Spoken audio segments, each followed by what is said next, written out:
Are you going to review the Zoroark movie and onwards? It's a shame you're not doing The Rise of Darkrai, which is my answer for the favorite movie question. I wish this review talked about the origin of Mewtwo and Pikachu's vacation. More movies! Are you going to review the next Pokemon movie? Are you commenting slash ranting on Darkrai? When the new one comes out,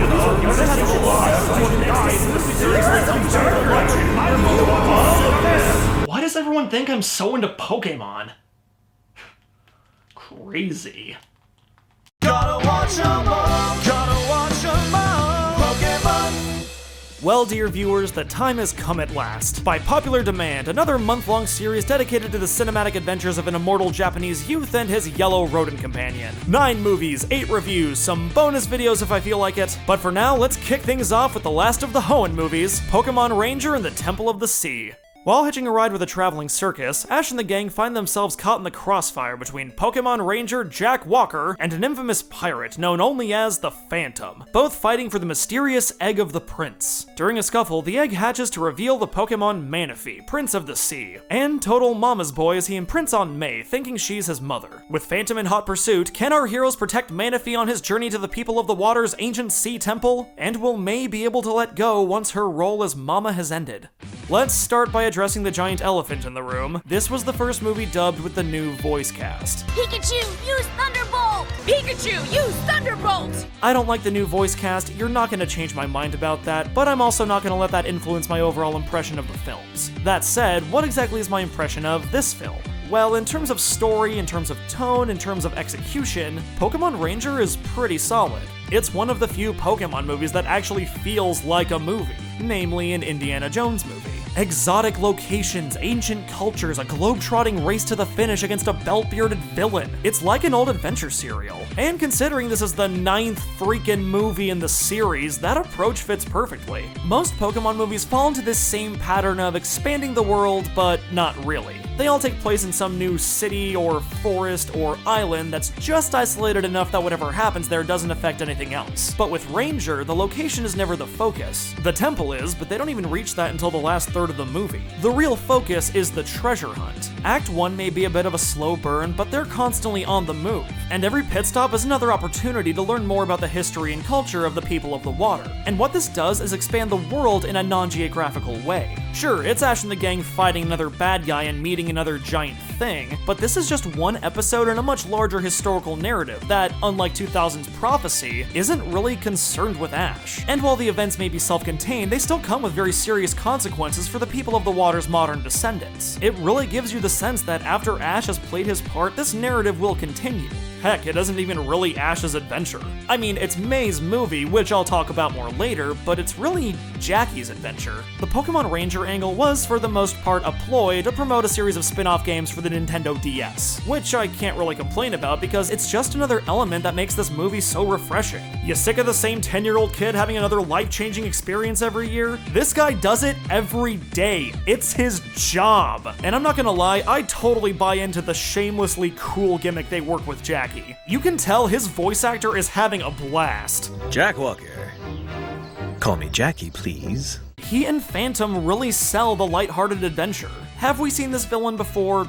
Kind of. He's another mustache twirler out for personal gain, but he's also a jolly old pirate. It's not often these movies play the villain for laughs. That's usually what Team Rocket's there for. But the Tom and Jerry-esque rivalry between Phantom and Jackie is entertaining and makes the movie feel more full. The different emotional dynamics throughout the cast give the sense that there's more going on than just a bunch of good guys versus a bunch of bad guys. There's a group effort feel that's almost reminiscent of the Goonies, especially when the kids get separated from the adults for plot reasons. But it also leads to this really dumb scene where Phantom is desecrating the ancient sea temple and everyone just sort of stands there.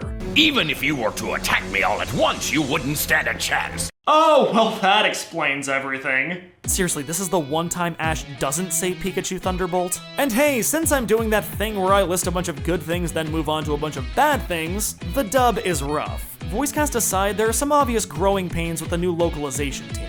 For example, characters will say lines several seconds before or after their mouths move. I'm on a mission right now, and the Marina group here is helping me out with it in a big way.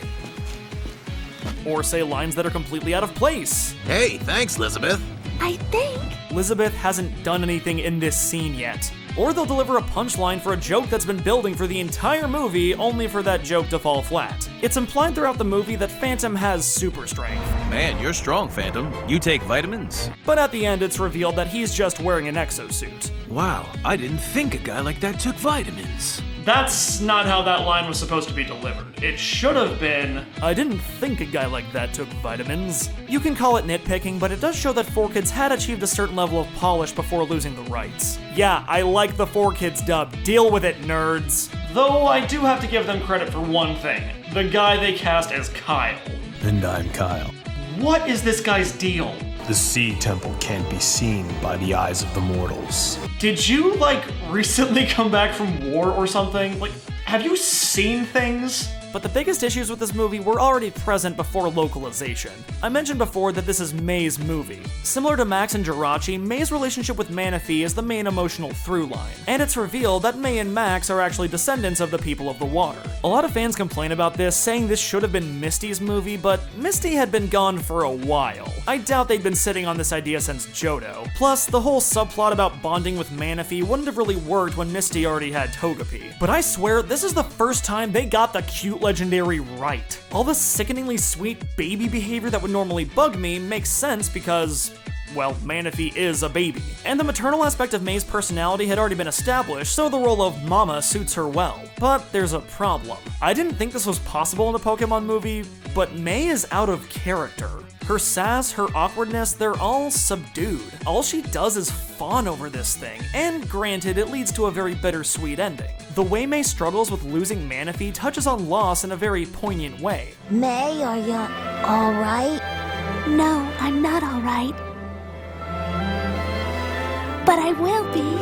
But that doesn't make up for the fact that the rest of Mei's personality is gone. In Jirachi, she sees Max is in danger and doesn't skip a beat rushing to his defense. Here, Phantom bitch slaps her fish baby and she just stands there. I'm not saying she has to go all Ripley from Aliens on him, but...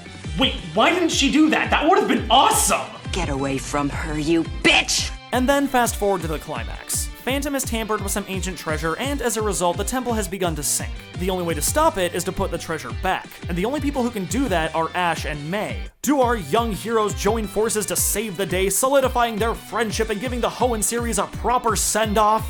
No, Ash literally removes Mei from the action and does it himself. Sure, this is the conclusion of Ash's arc. The whole movie, Ash has expressed interest in becoming a Pokemon Ranger, which makes a frustrating amount of sense because he's clearly more interested in having adventures and righting wrongs than catching them all anyway. But there's no reason that Mei couldn't have played a part in this, and the decision to exclude her goes against her purpose as a character. Even though Pokemon Crystal was the first game to introduce a female playable character, Ruby and Sapphire represent a more deliberate attempt to appeal to a female audience. Through the introduction of contests and other game mechanics that can be seen as girly, Mei represents that same attempt. She didn't just replace Misty as the girl, she had her own goals and ambitions. Where Misty was already a gym leader, Mei still had to learn the ropes, to make mistakes and get better. And by the end of the Hoenn series, she did make a name for herself. What Mei says to young girls is you can have your own adventure rather than just tagging along on someone else's. And seeing her left out of the climax of her own movie contradicts that message.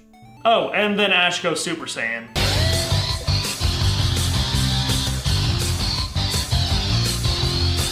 I have no words. Well, except for this one.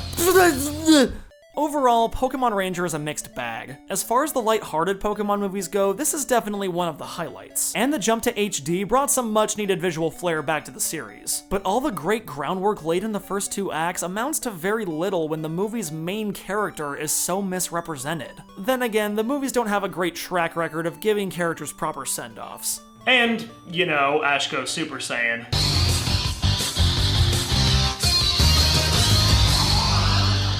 And with that, the Hoenn series ends and the Sinnoh series begins. Stay tuned for the rise of Darkrai, next time on Pokemonth!